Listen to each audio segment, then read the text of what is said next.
City of Stevens Point Plan Commission meeting, recorded October 7, 2024.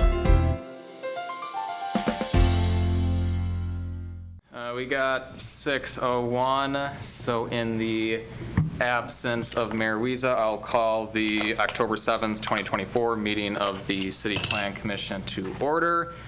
And we'll start with item number 1, the roll call. Wiesa is excused. Kneebone? Here. Arnson? Here. Beacom is excused. Ms. Koviak? Here. All right. Rice? Here. Perfect. And Schuler is excused. And by the thinnest of margins, we got a quorum. Item number 2, with the absence of a chair, item number 2 is the selection of a temporary chairperson for the October 7th, 2024 meeting of the City Plan Commission. I'll entertain any nominations to appoint one of you four as temporary chair. I nominate Alderman Mary Kneebone. Right. Any other nominations? All those in favor of appointing Alder Kneebone as temporary chair for this for tonight's meeting signify by saying aye. Aye. Aye. All those opposed say no. Mary, it is All yours. right, next item on the agenda is, actually, I'll take item number 3 and item number 4 together because they both are, do we have to do them separate? Oh, okay, I'm sorry. See, already. Messing up. You sure none of you guys Bad wants to be the nomination chair? on my Okay, part. I so should number have 3, known. report of the September 3, 2024 meeting of the City Plan Commission. Comments or a motion? I move to approve the minutes. I'll second. All right, we have a motion and a second.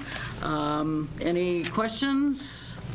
Okay, we'll call for the vote. All those in favor would respond with aye. Aye. Opposed? Okay, that passes. Item number 4 is the report of the September 5th, 2024 meeting of the City Plan Commission. Again, I'll entertain a motion or questions. Move to approve. Okay, motion and Second. Got a motion and a second. Any questions from the commissioners? Hearing none. All in favor would vote by saying aye. Aye. Opposed? Opposed? Oh. Commissioner Rice is online for those who aren't sure, so there's a short lag. So that motion carries. All those no. Item number 5 is a public hearing and action on a request from the City of Stevens Point to establish a business park, business improvement district, and its initial operating plan consistent with Wisconsin statutes 66.1109, paren 2, paren C. Now, I assume we do the public hearing first. I'll give a quick presentation, and Okay. then we'll go forward with the public hearing. All right. Yep. Thank you. So appreciate it, Mary. So just to provide some context, as mentioned in the memorandum, city staff has been working with a group of business owners within the Portage County Business Park with the intent of transferring the administration of the business park from Portage County to what's called the Business Improvement District. So what is a business improvement district? Taken straight out of the legislative policy that created the concept of business improvement districts here in the state. It's to allow for businesses within the proposed district to develop, manage, and promote the districts, and to establish an assessment method to fund these activities. So this would be essentially a special assessment tied to the properties as shown on the lower portion of the screen, which is intended to fund certain activities, certain marketing campaigns, or certain projects altogether as identified within the district's operating plan. So the proposed business park business improvement district would include the area of the existing Portage County Business Park. That would essentially be the land south of Canadian National, west of Burlowski Road, north of County Road HH, and east of I-39, plus a portion of East Park Commerce Center, kind of like where Lineage is, Land's End, to give an example. This would encompass 80 parcels in total, with a total assessed value of just shy under $193 million. Right. So as I mentioned, within an operating plan, there needs to be a list identified of specific projects that interesting. A list of specific projects or activities that this business improvement district is meant to fulfill within that calendar year. So included within the initial operating plan within the packet, it includes a variety of different examples, including but not limited to lawn maintenance, snow removal, and stormwater maintenance. I know there's probably questions about what are some of the day-to-day responsibilities, what are some of the day-to-day actions that take place as part of a business improvement district. Part of the special assessment that would be levied under this proposed business improvement district would be intended to fund a business improvement district manager. As mentioned in the memorandum, the proposal would be for Chloe Cruiser, our current downtown business improvement district manager, to absorb the responsibilities of managing this business improvement district should it be created. A little bit about the special assessment. That would be per a taxable parcel of 70 cents per $1,000 of assessed value, with the total assessment income being generated just shy over $175,000.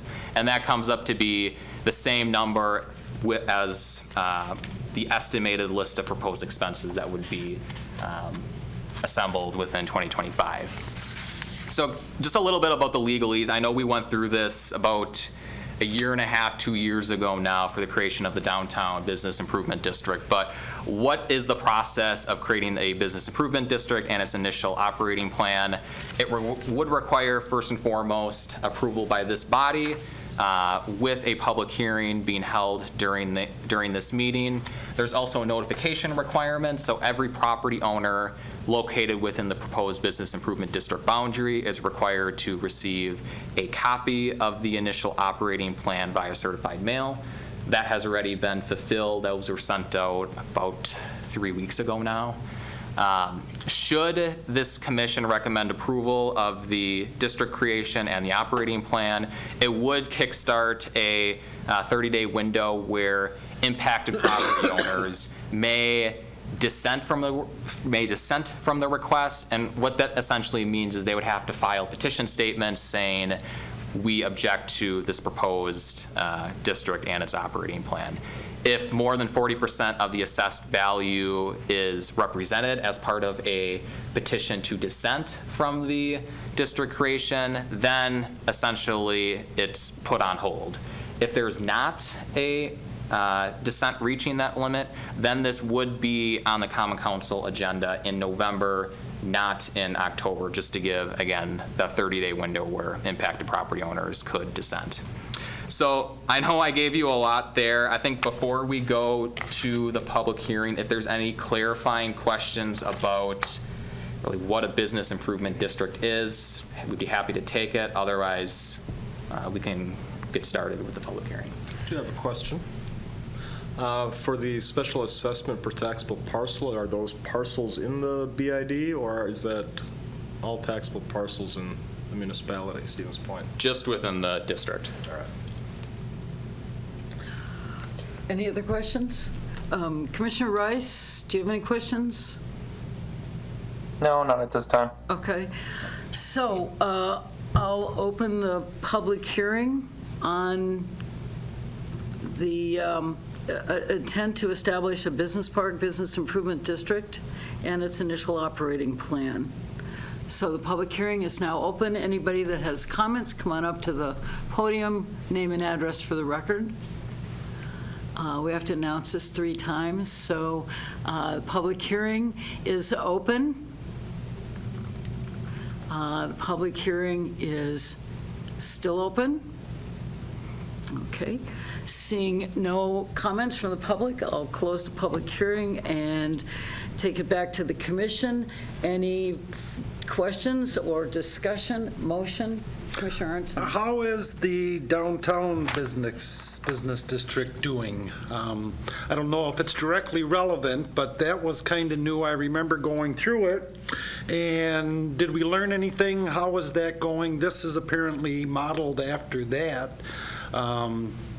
I guess just any input, suggestions. Did it work? If it's working, this would be a good thing. Yeah, I guess I'll defer to Chloe on that. I get in your comments, Chloe, if you could I guess, tie that to, as Pete's, I think what you're asking, Pete, correct me if I'm wrong, about if there were any lessons learned in terms of how this relates to the proposed operating plan for this business improvement district. Yep.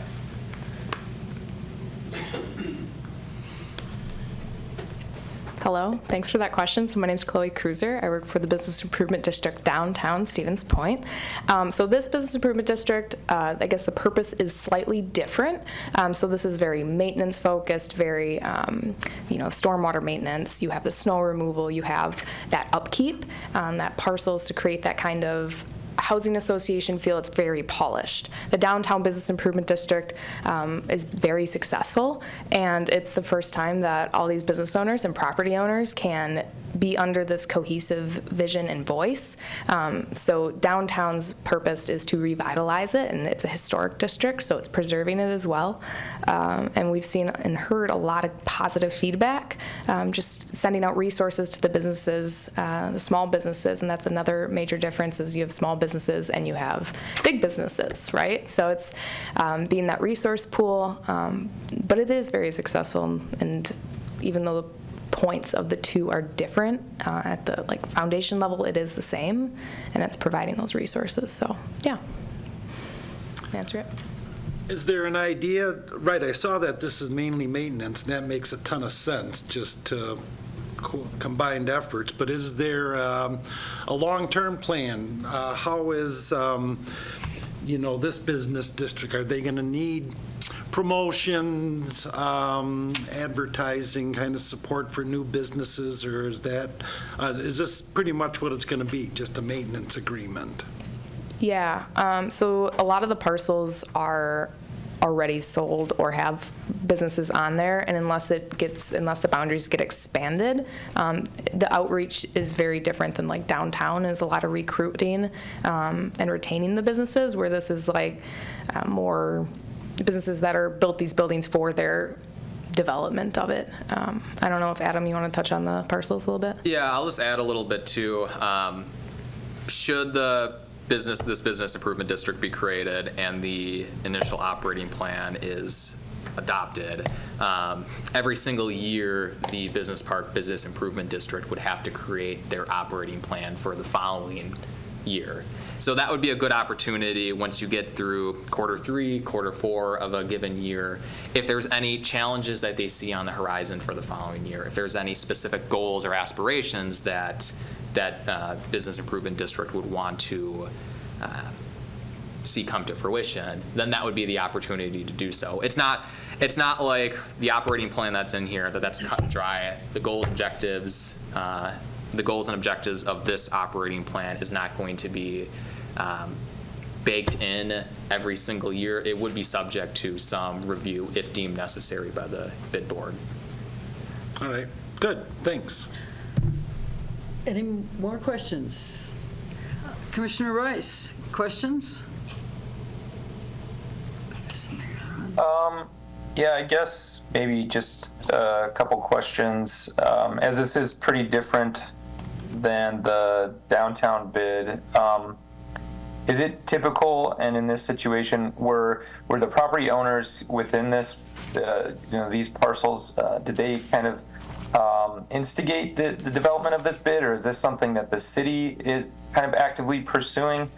And how are some of these kind of primary maintenance functions, why are they outside of the scope of kind of normal city taxable activities? Yeah, so I believe I alluded to this in the memorandum. I didn't reference this in the presentation, so I appreciate it, Matt.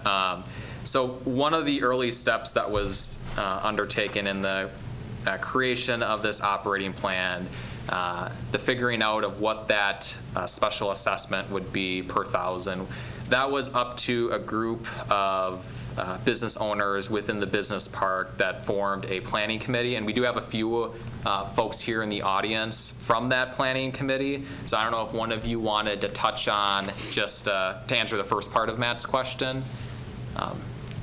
Sure. There's no shy takers.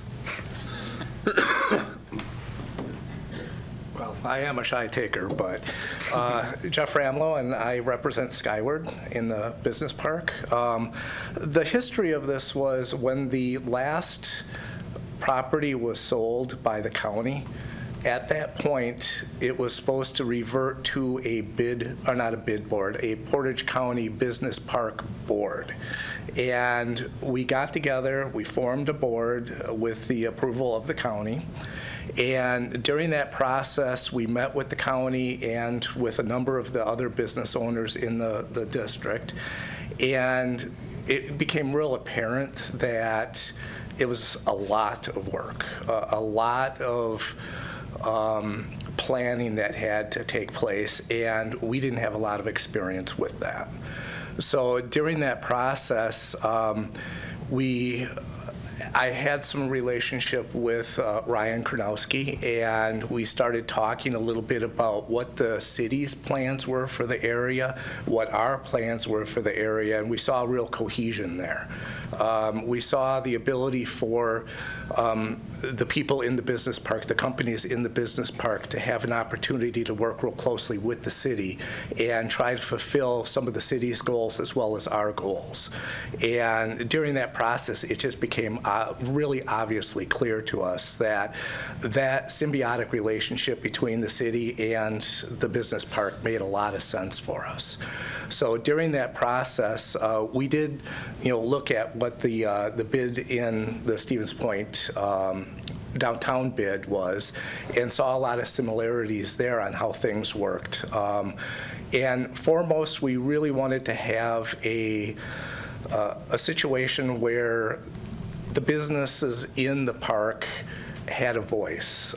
We wanted to have a cohesion of all of the different companies within that park, something that we felt was a little lacking prior to all these discussions. And since then, we've had meetings, we've had outreach with the different businesses, and it's been super positive. Matter of fact, as you had mentioned, the expansion from what was the Portage County Business Park to the East Side Park, including them, was, again, very positive. It didn't take any strong arming or anything like that. They wanted this. Lineage wanted this. So, and it fits in real good with us. It gives us a lot of future planning.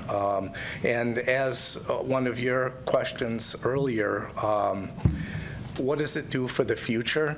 Well, it gives us in the city the ability to plan for the future, to worry about things like upgrades, signage, advertising, possible growth in the area as well. We know that area is consistently growing out there, and that's a very positive thing for the current members of the park and the city as well. So hopefully that kind of answers some of the questions.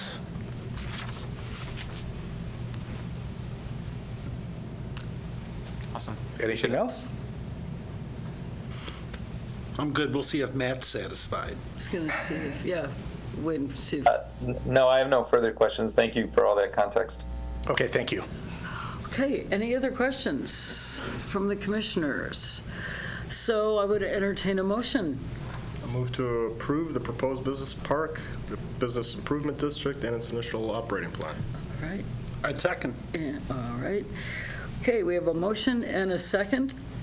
One more time, questions? Any more comments? We'll take a vote. Those in favor would vote saying aye. Aye. Aye. Aye. Opposed? Okay, motion carries. Item number 6, public hearing and action on a request from the City of Stevens Point to amend Section 23.02 parentheses 4 paren D zoning ordinance of the Revised Municipal Code of the City of Stevens Point. Said request amends the Wireless Communication Towers Ordinance to achieve compliance with Wisconsin Statute 66.0404. So, All right. background. Yeah, so some really fun, riveting stuff.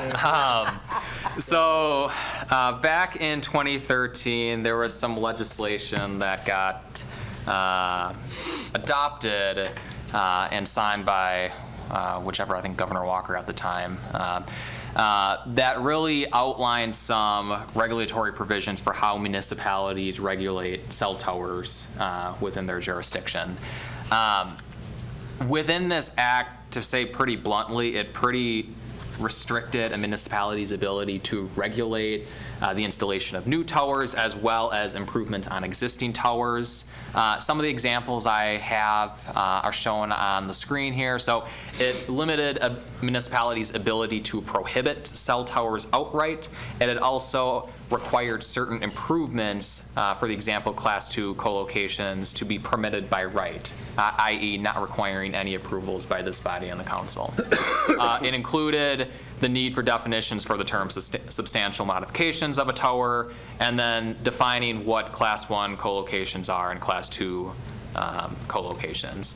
It posed application requirements for any new cell tower project. So some of the examples written in the aforementioned statute outline the need for applicants to submit a construction plan, to outline specific insurance requirements, to give a timeline to respond for the municipality, i.e. if we as a municipality does not respond to a new cell tower request in a given time frame, the request is automatically approved. And then also height and setback requirements. There are some examples of local authority that the state does provide for cell tower projects. Some of these would be to allow special regulations to overrule the provisions of a local cell tower ordinance, examples being our height limitation zoning ordinance, so the restriction of building and improvement height that's in adjacent to the city's airport, any FAA regulations, FCC regulations, etc. Before I go further, I just wanted to take a pause and say, most provisions of a municipality zoning ordinance is locally derived, right? How much setback is required from a given lot line, max height requirements, what uses are allowed within certain zoning districts. Those are all decided by an individual community, by their elected bodies.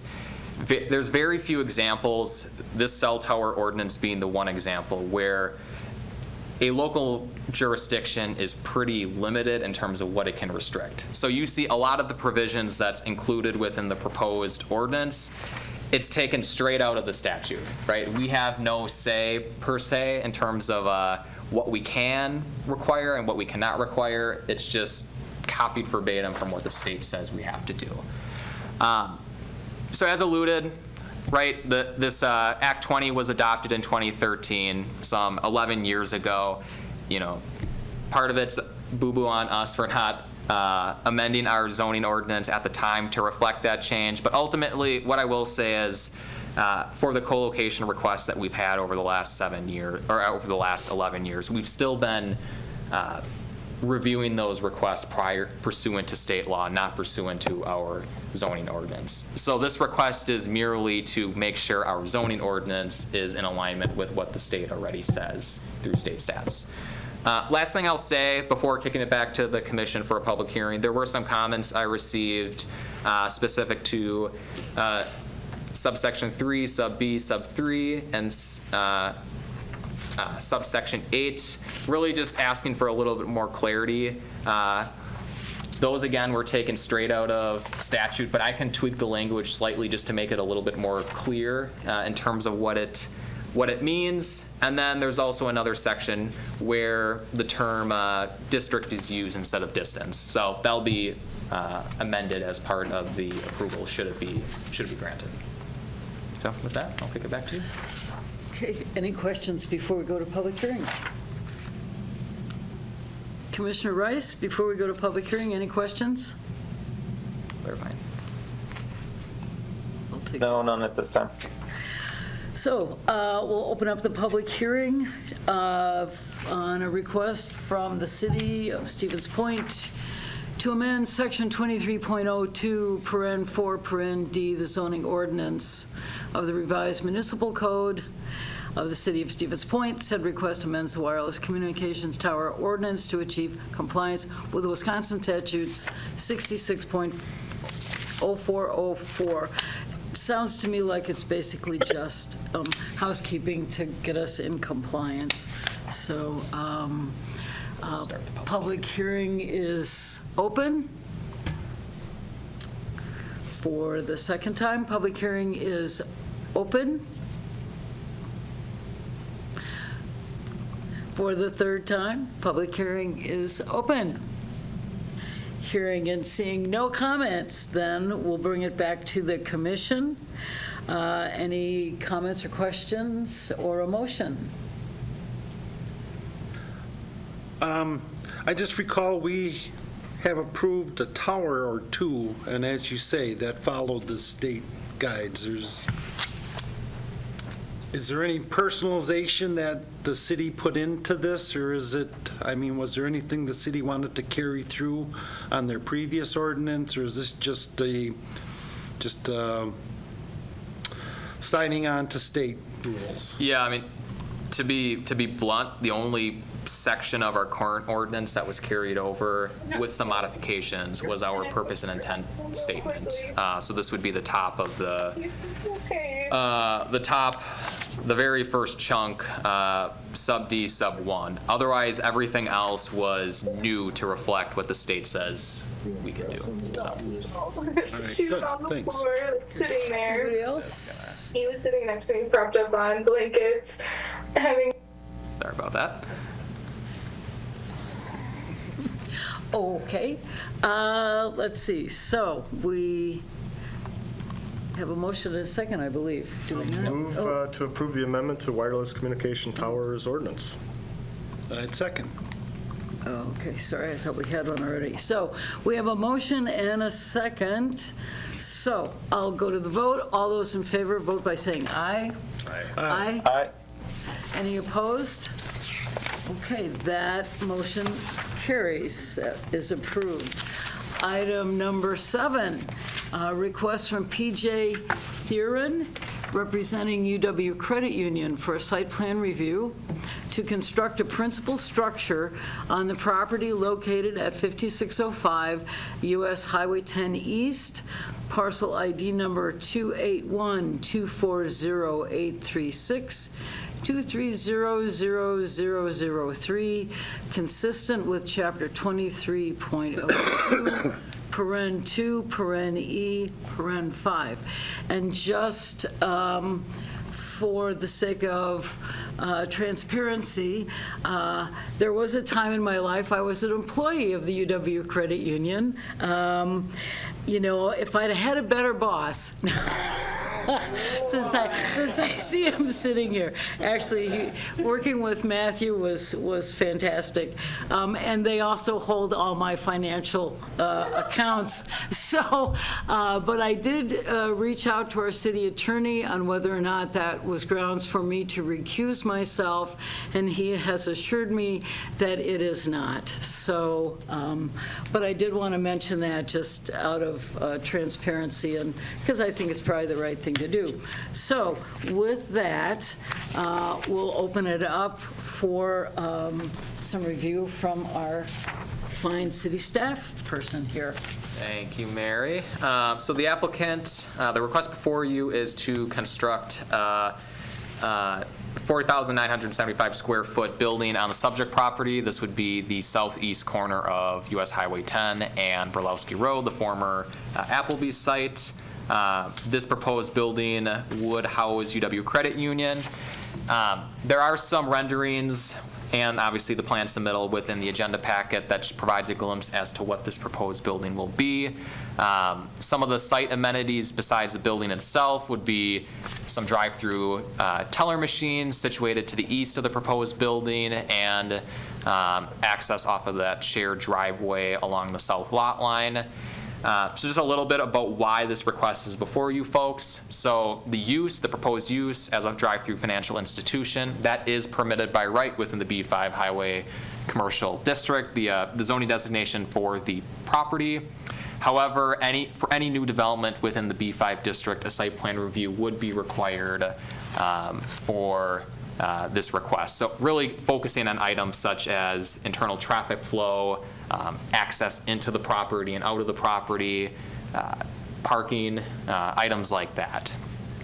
So just providing the site plan submittal, you can see the proposed building situated more to the north and west of the site, along with the drive-through traffic situated to the east of the building, while the on-site parking stalls intended more for walk-in traffic is situated more towards the western half of the property, which again is intentional. As we're looking at internal traffic flow, we want to make sure that those two modes of transportation into and out of the site are separated in a way. And then again, a rendering of the proposed building, pretty similar to most types of financial institutions that are located here within the city and elsewhere. So staff has done a pretty significant review. As I mentioned, the internal traffic flow staff feels is adequate, given in part the separation of those two types of two different modes of transportation into the site. The fact that you have two access points off of an existing shared driveway with the shared driveway agreement already in place, along with the estimated the estimated traffic flow that will be generated into the site. While there may be times where traffic is going to be higher, let's say, than others, in my opinion, having two access points into the site should help reduce any negative impacts within that surrounding area. So staff would recommend approval. There's a series of conditions tied to the request. These are pretty customary for most types of new development. Some fire considerations, making sure that there's a Knox box installed, a second fire hydrant potentially being required based off of some utility work that would be occurring on the site, setback requirement for the teller canopy, and then lastly that the proposed bike parking highlighted more towards the south and west of the building, that it meets minimum design requirements as outlined within the city's bike parking ordinance. So staff would recommend approval, and I have a few folks online and online and in person here from UW Credit Union who can answer any questions as well. Okay, I'll start with commissioners first. Any questions at this point? Commissioner Rice? No, nothing at this time. I don't have any questions. I do have a comment, but I can make that once we have a motion, I think. Yeah, we'll do the motion in the second first, then the comment. Okay. Yep. So, any questions from the audience?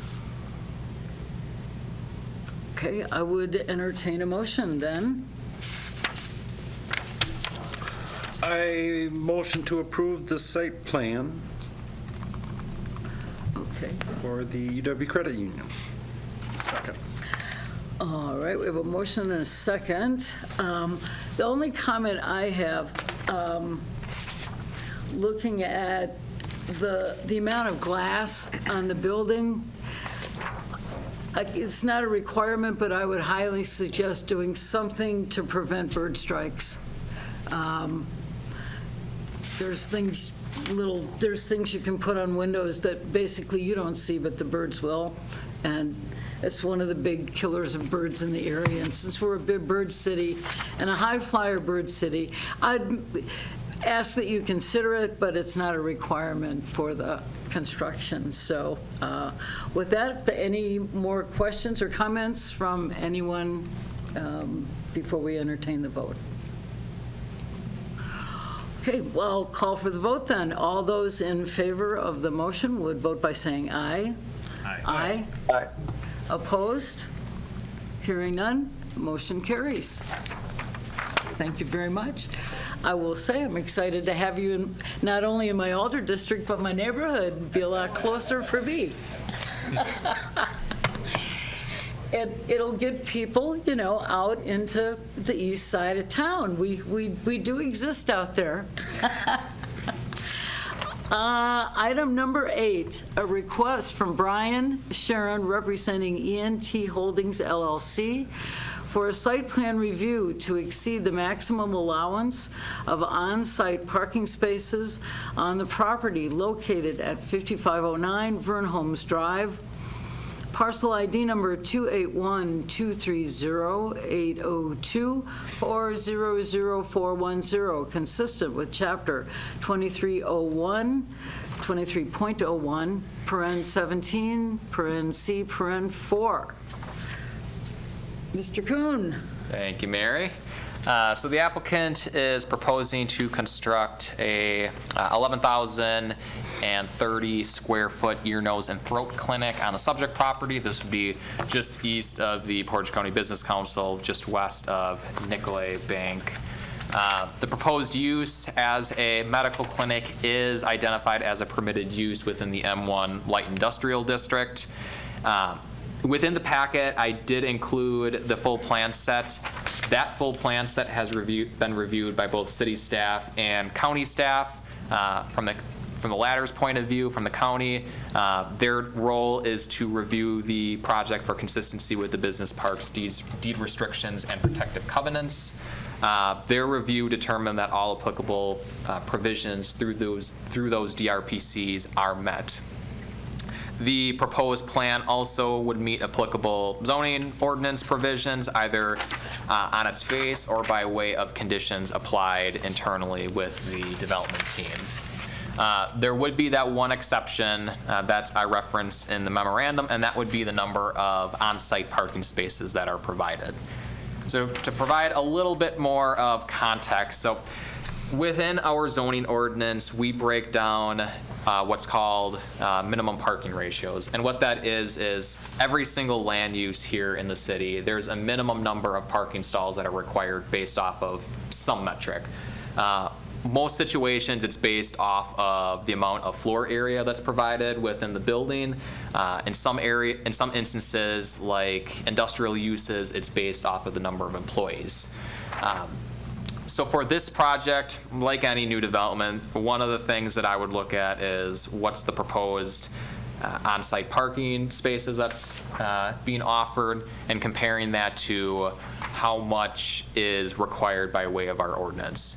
So the minimum number of parking spaces that is required as part of a phased 1 development is 32. You can see in the plan set kind of this darker box where I'm moving my cursor right now. That's the phase 1 build out of this ear, nose, and throat clinic. There is a smaller phase 2 addition situated on the south end of the building that would be built at some point at a later date.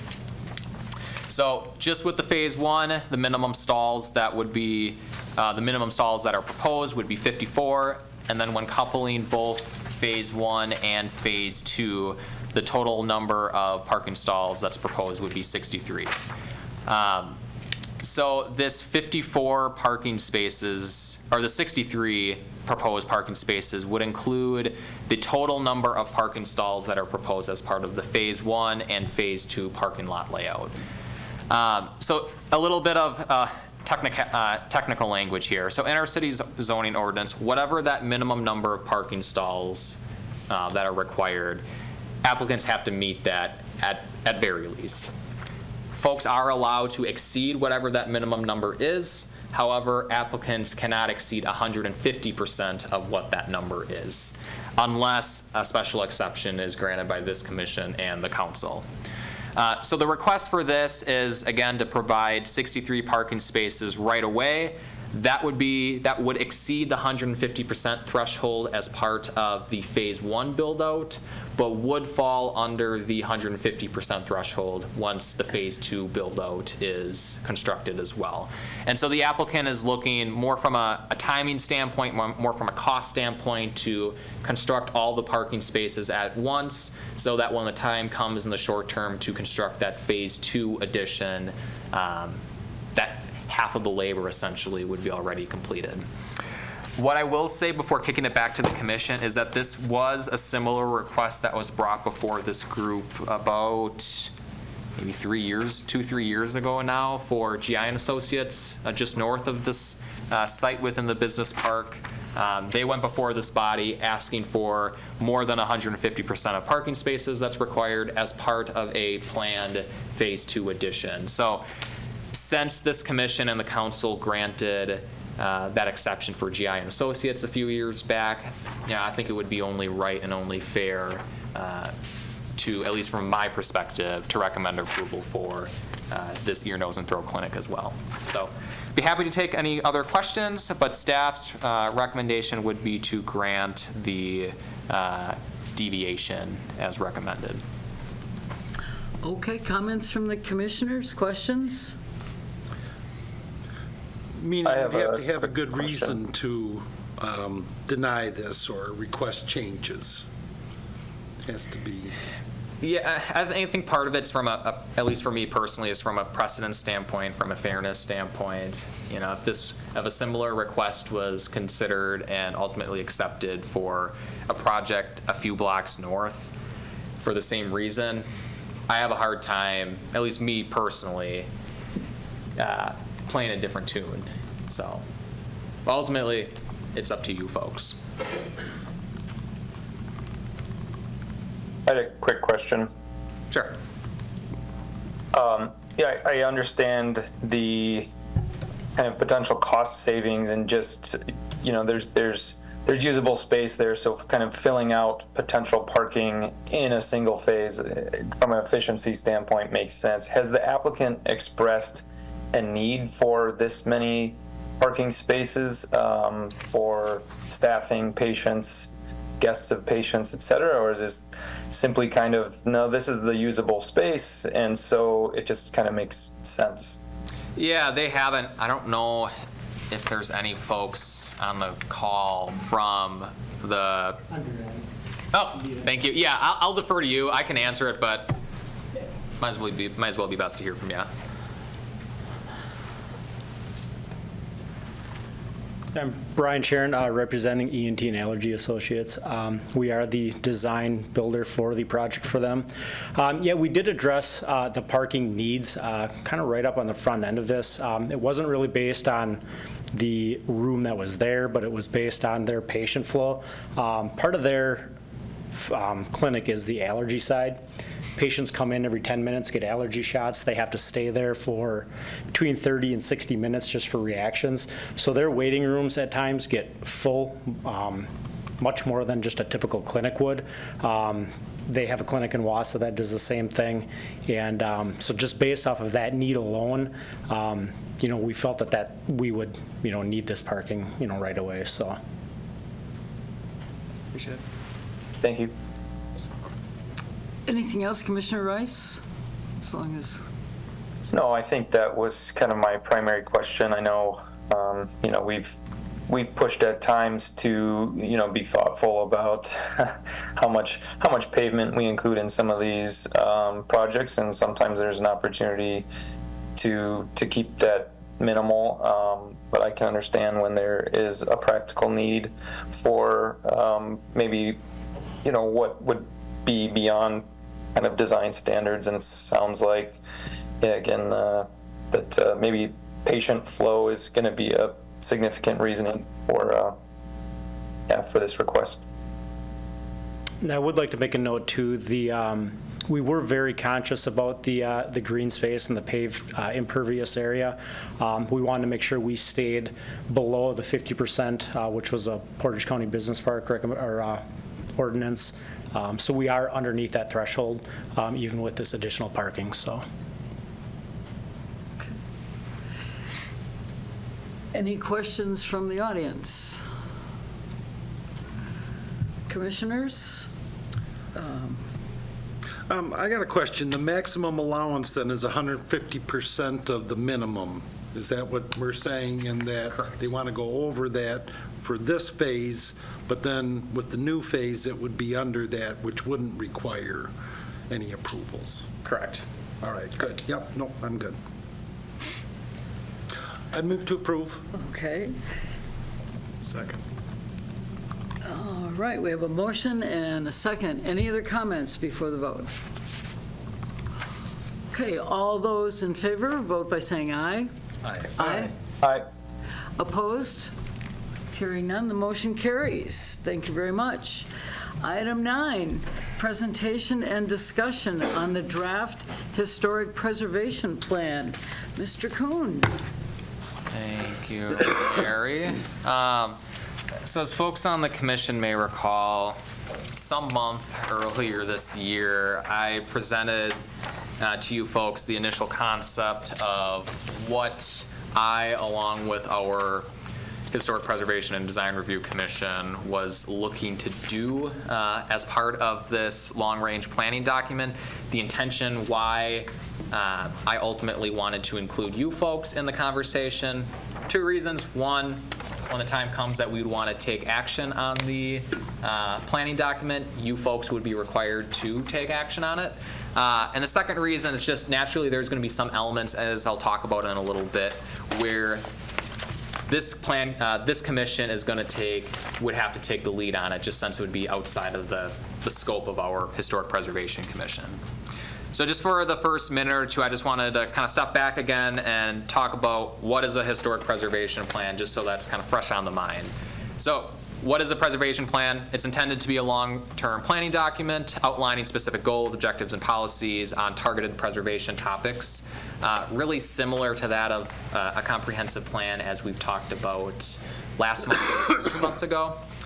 It's meant to serve as a guide for city staff and elected officials for identifying future action and priorities, and it's meant to address certain issues that may be plaguing a community. Some examples being that of failure to maintain buildings, the cost of building repair, inappropriate building improvements, etc.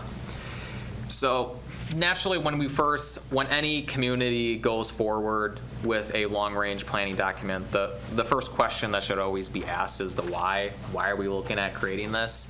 And for this, there's really 2 reasons. The first one, and to be pretty blunt, is that we're required by local ordinance to do so. We've been required to do so since the since the mid-1980s, when our Historic Preservation Ordinance was adopted. We've made some really good work with creating sub-area historic preservation plans in the 1980s, drafted by the individual to my right. Kudos. But ultimately, it's been a number of decades since we've drafted any iteration of a preservation plan, let alone that of a citywide planning document. And the second reason is really just talking about the fact that preservation administration is a relatively new practice within municipal planning, right? There's been actions undertaken by our community that ties to historic preservation, as noted earlier on in the planning document, but ultimately the administration piece within city governance really didn't begin until the mid-1960s with the passage of the National Historic Preservation Act of 1966. Here locally, work really began in 1983 with the passage of the city's Historic Preservation Ordinance and the creation of our Historic Preservation Commission. Now, of the 50 states that make up our union, there's about 8 or so states that require municipalities that meet a minimum population threshold and those that have a historic inventory. Those states are, those communities within those states are required to produce a citywide preservation plan every 10 years or 20 years, give or take. Wisconsin is not one of those states, but the number of states that are falling into that prong is slowly increasing. The remaining states, us, Wisconsin being included, incorporate citywide preservation planning within a comprehensive plan. So here in the state, we see the agricultural, cultural, and natural resources element of a comprehensive plan. Within state statutes, it does define the need for preservation planning and outline some specific recommendations within that field of practice. Now, with that shift, that slow, gradual shift here across the nation, it's not precluding individual communities from taking that next step of producing their own preservation plans. So looking here in the state, we've had a number of communities, I have 3 just to give an example, that have adopted their own long-range planning document over the last few years. City of Racine and River Falls in 2019, and the City of Madison in 2020. Now, this planning document, I'm not going to touch on most of this just for the sake of time. If you're really interested and want me to hear more about it and want to hear more about it, listen to our Historic Preservation Commission meeting last week, Monday, or chat with me one-on-one if you want to learn more about some certain sections of the document. But just to provide some context, the more introductory phase, the first chunk of this document really outlines some more general background of where we have been going and where we are right now. So this provides a timeline of some key preservation events here in Point, both pre and post the 1980s when preservation was included in our municipal administration, outlines existing preservation administration actions such as the role of city commissions, our architectural requirements, and financial resources. One thing that I think is really key is that it establishes the legal basis for preservation planning, both on not only on the local level, but also on the state and federal level as well. It outlines the city's historic inventory, both locally recognized and those that are recognized nationally. It outlines a social and ethnic heritage, so focusing on those key groups and how they've contributed to our local history, those like the Germans, the Eastern Europeans, Scandinavians, the Hmong community, the indigenous population, etc. And then lastly, just the planner and me talking, the planning process is super beneficial and is necessary for any plan. So if you're really curious about what all was undertaken in the creation of this plan, take a look at that section. So kind of the meat of the document, goals, objectives, policies, and the implementation matrix focuses on each of these topic areas that kind of all blend and mesh together that makes up what preservation administration is. What I do want to, all of these except for one, I'm just going to ignore, in part because our Historic Preservation Commission takes the lead on it. If you want to hear more, again, let me know. I do want to spend just a couple minutes talking about the zoning and development section, because this is the one area where you folks would have to take the lead should any of these policy recommendations come to fruition. So policy 4.1, if you want to follow along, I'm not sure what page it is offhand, but so policy 4.1 is to create conservation districts matching eligible National Historic District boundaries. So these, as alluded earlier in the plan, there's a number of districts that have been identified meeting the criteria for the National Register of Historic Places. This would be the Sunset Fork Historic District, the Church Street Historic District, and the Pine Street, Plover Street Historic District. Ultimately, in the years ahead, they'll have to be a conversation as far as an education and outreach initiative to have city staff reach out to those property owners to talk about, hey, you live within a eligible historic district. Would you be interested in taking that next step and being in a district? Talk about the pros, talk about the cons. If ultimately the consensus from the group is that, no, I don't want to be in a district, what some communities have undertaken is to create what's called a conservation district. And the best way to explain what this type of district is that it's a watered down version of a historic district, meaning that it looks at some of the big picture type of improvements that could be done on a building, like new construction, additions, demolitions, and accessory buildings, but it would not look at some of the smaller types of improvements like painting, new windows, new doors. What I think is really cool about this type of planning approach is that it's intentional for city staff to work directly with those property owners to identify what are the specific improvements that you want protections over versus which types of improvements you don't. So ultimately, it's a collective effort by those property owners in questions to determine what type of building attributes do you want to preserve going forward. Policy 4.2, this is frankly a pet peeve of mine, is that the recommendation is to consolidate and match applicable rules and regulations between our architectural requirements and some of our other code of ordinances. To be frank, there are a number of examples where what we may require in our architectural guidelines conflicts with what our zoning code says, our sign code says, our subdivision ordinance says. And it is really bonkers why that's the case. So it might sound pretty mundane, a pretty mundane policy, but I think that does a world of difference, not only on my end through the administration of it, but also improving the morale and really the outreach efforts for those impacted property owners.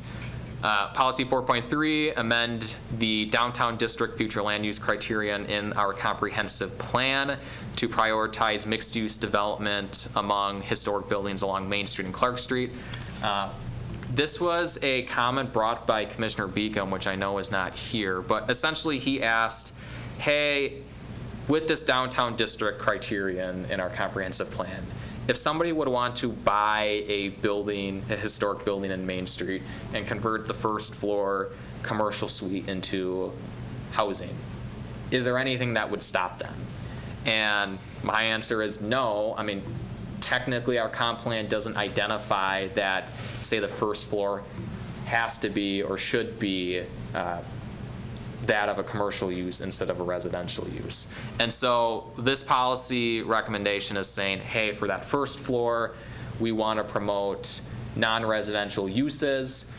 On the second level, it's a little bit more flexible if you want to have it housing, if you want to have, say, an art studio, be my guest.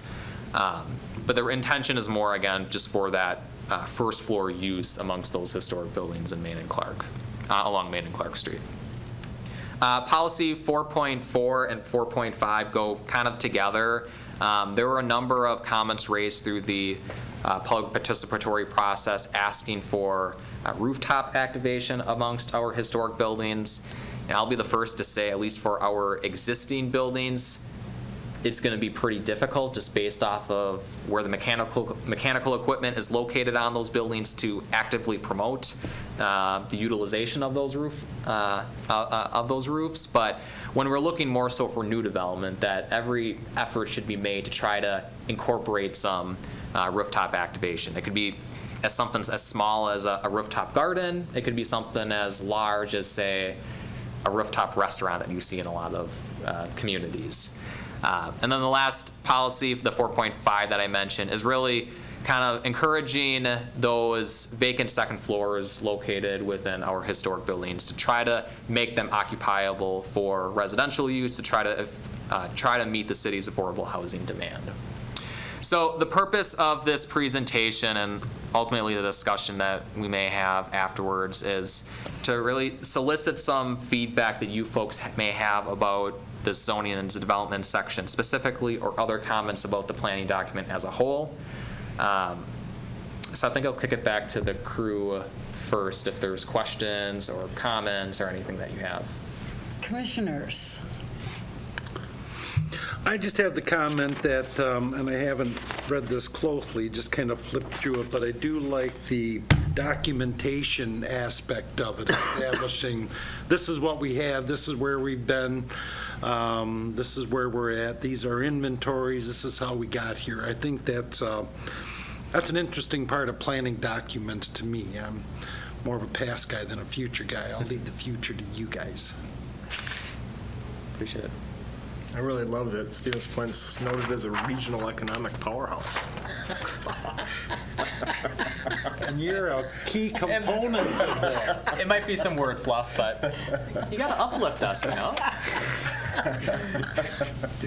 What is the relationship of this document to the city's comprehensive plan? Typically, they're part of a agricultural, natural resources, and cultural resources plan. How does this document relate to that comprehensive plan? Yeah, I'm glad that you mentioned that, Doug. So it's talked about early on in the document, I can't tell you what page, is that this plan is essentially meant to update that specific portion of that comp plan element, focusing on, backtrack. This historic preservation plan is not meant to supplant that of the agricultural, cultural, and natural resources element of our 2006 comp plan. The reason for that is that element is wide-ranging, right? This plan doesn't touch on the agricultural component of it, and to a lesser extent, the natural resources component of it. So this is really meant to complement our cultural resources portion of that comp plan element. I do reference in the draft planning document some of the recommendations outlined in the 2006 plan as it relates to preservation initiative, again, to try to establish that baseline.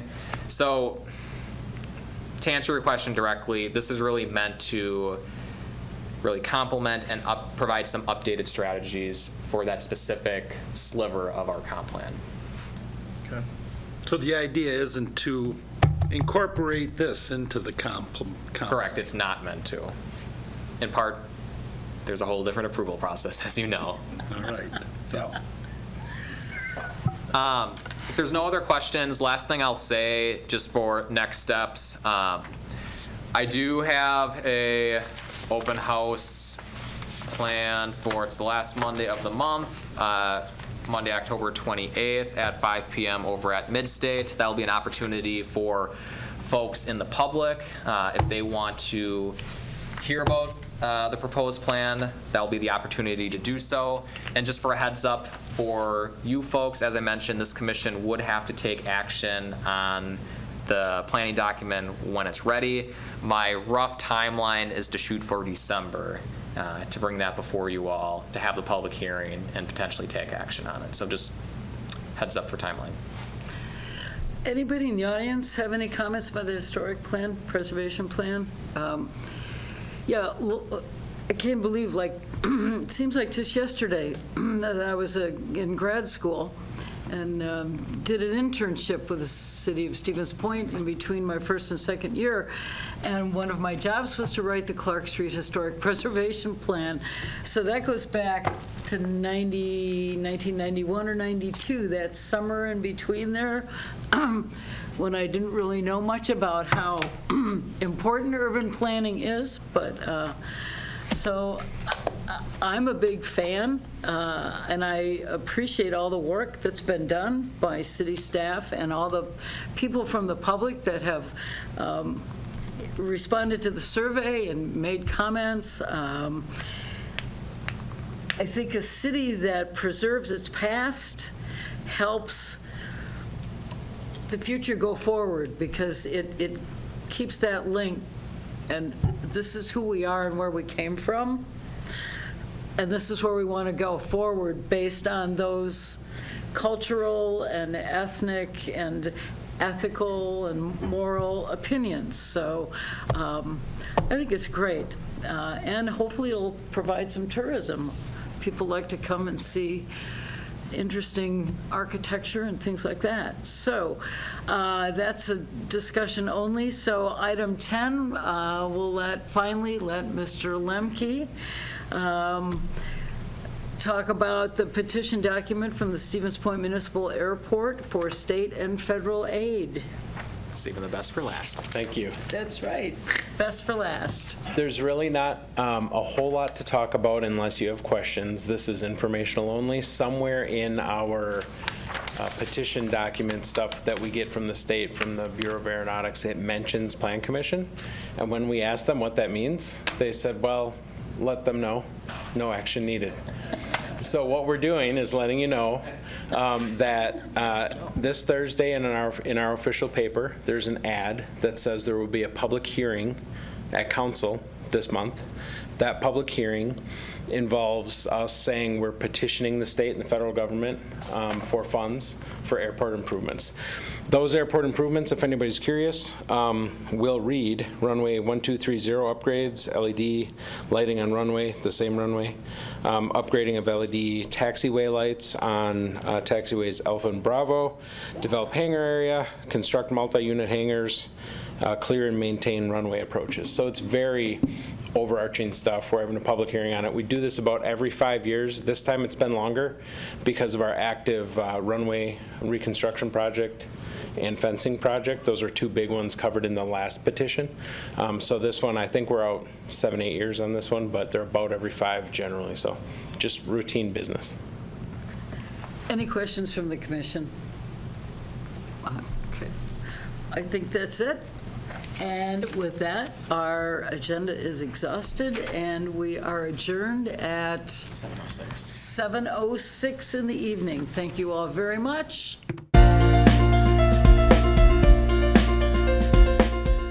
A video of this meeting is available for viewing on the city's website, stevenspoint.com/videos.